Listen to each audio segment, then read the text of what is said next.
Is it ever a good idea to perform in exchange for exposure? Today, we're going to talk about it.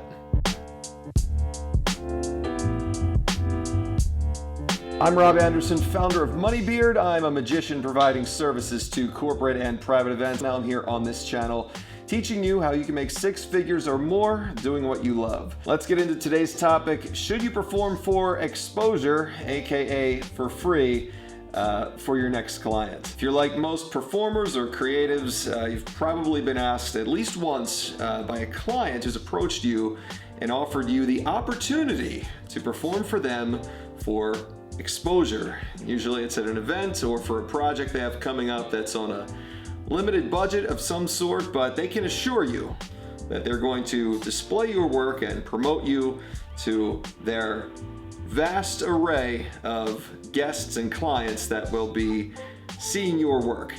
Is this ever worth it for you as a creative or a performer? It's kind of a multifaceted question. It's not necessarily just a yes or no. There's a few things that you need to know first, and it begins with asking the client a little bit more about this project or event. And now look, I will say that oftentimes what this just gets down to is the client looking for free work, and there's usually no value for you in doing this sort of work in most cases. They just don't have a budget. They're looking for free service, and you're kind of the victim. You're the lucky one they called. Usually they're just calling a bunch of people and just picking whoever will do the work for free.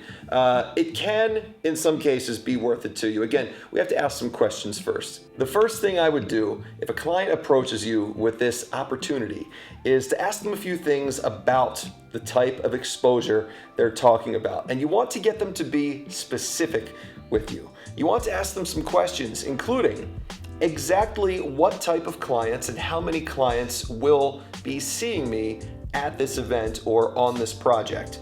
You want to ask them exactly what sort of exposure would I be getting from you. A lot of times they'll try to pass it off as maybe a tag on Instagram or something, which nobody's ever going to see.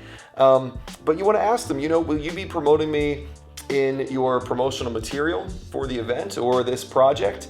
Is there some sort of specific announcement, maybe an email that will be going out showcasing what I've done and promoting me to your guests? And if so, who are these guests? Again, who is going to be seeing this? How many people will be seeing this? And what is the value in it for me? Around this time too, you're going to want to educate them a little bit on the value to them that you're providing by working free. Once you find out from them a little more about what exactly they're looking to have you do, you're going to want to get an idea of specifically what the cost would be to any other client for you to do this work. Is this going to be a $2,500 job, a $300 job? Is it a $10,000 job?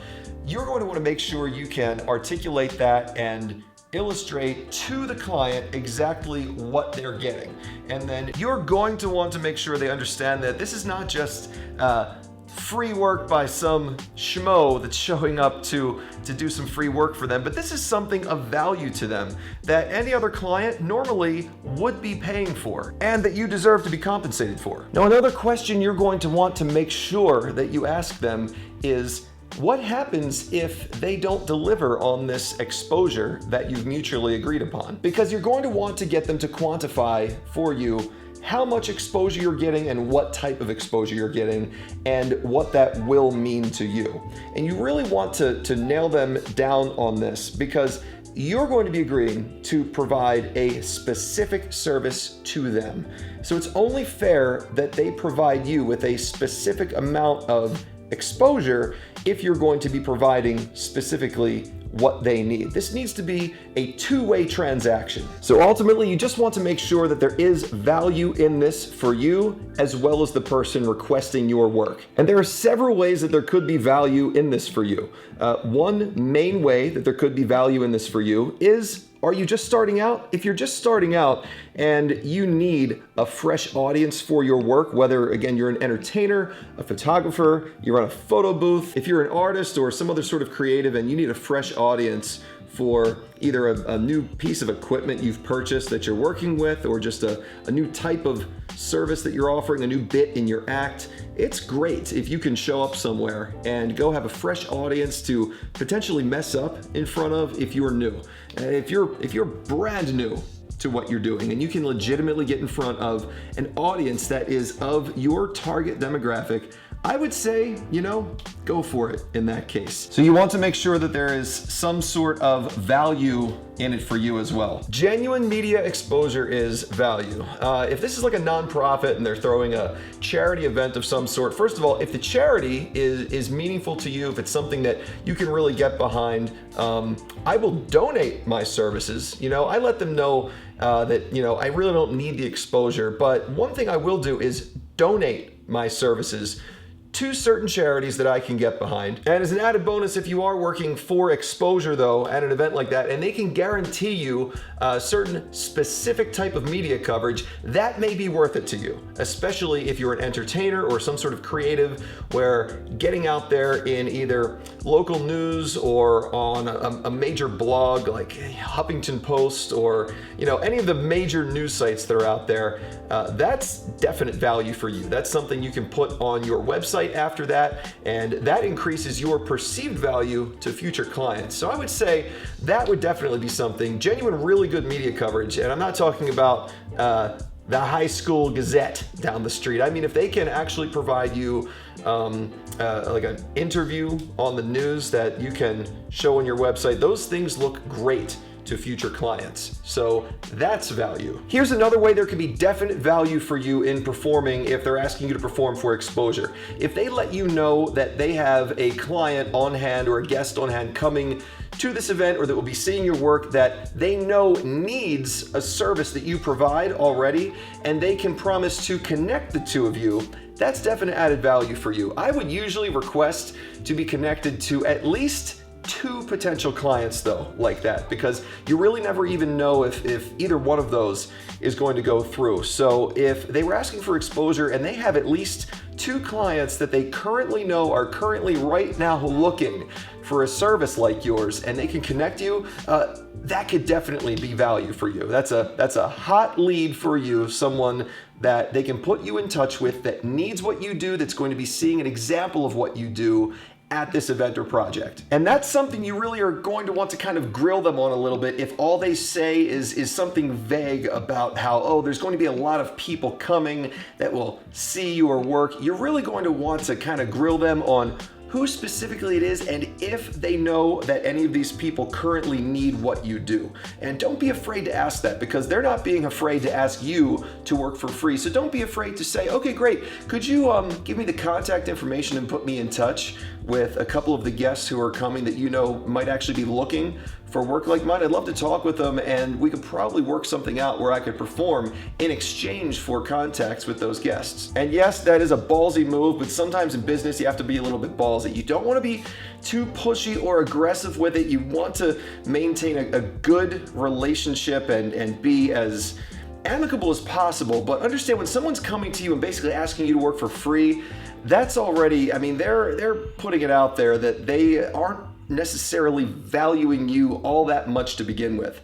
So I don't hesitate to ask for something kind of big, kind of bold, if they're already asking me to work for free. Here's a couple of other things you can do just in case they are not willing to do anything for you that I just mentioned. You could suggest to them that one of the attendees of the event sponsors your service, and in exchange for them sponsoring your work that they're doing, that attendee would get named as one of the sponsors of the event in whatever sort of promotional material for the event or the project there is.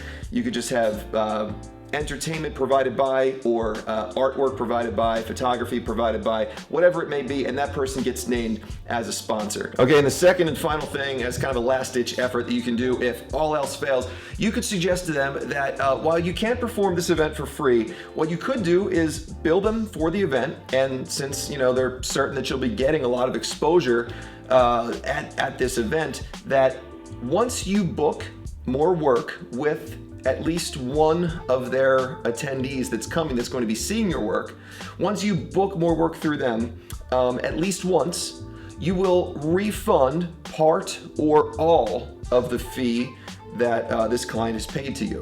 So, you know, if cheapskate A comes to me and wants me to work for free, I say, you know, I can't do that, but since you say there's a lot of people coming here, you've got attendee Andy over here who's going to be coming, and you know, if they book me, or if any of the other people book me, then all right, look, you know, I will refund you your fee after they book me for something in the future. That's a hard sell on that, and ultimately you still end up working for free at least one of those events.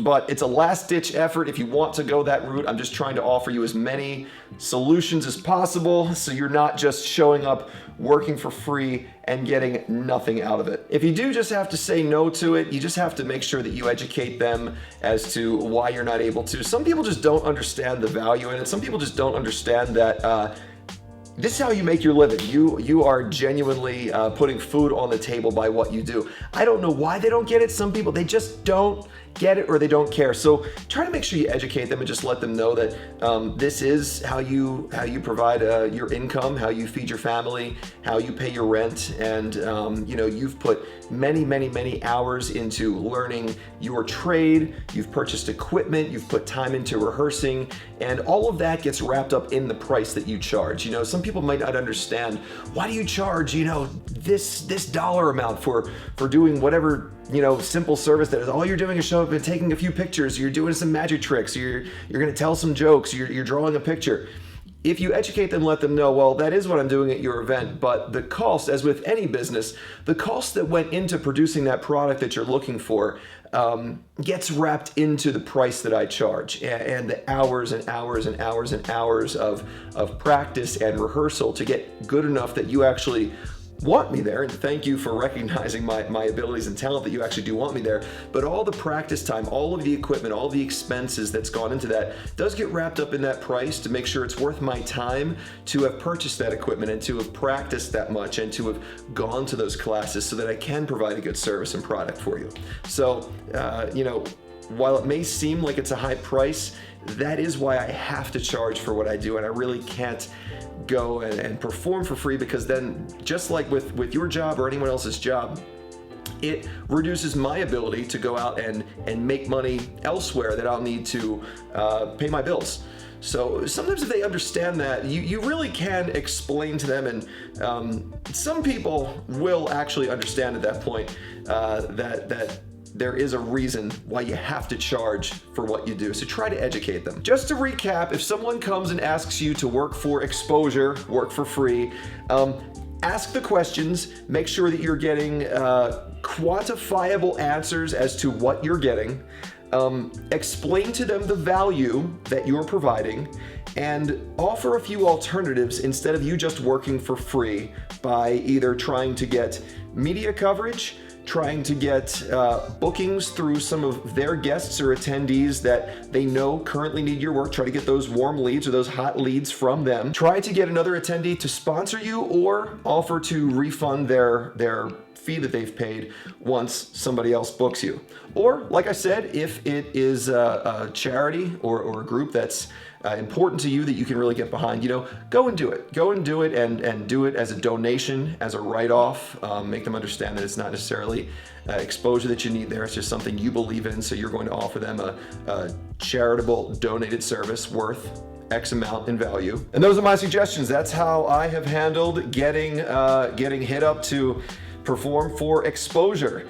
Try one of these next time somebody comes to you with this, see how it works, and let me know in the comments below. Do you have any suggestions for what you personally do? Have you been asked to work for exposure? Do you have any bad experiences with it? Good experiences? Let me know.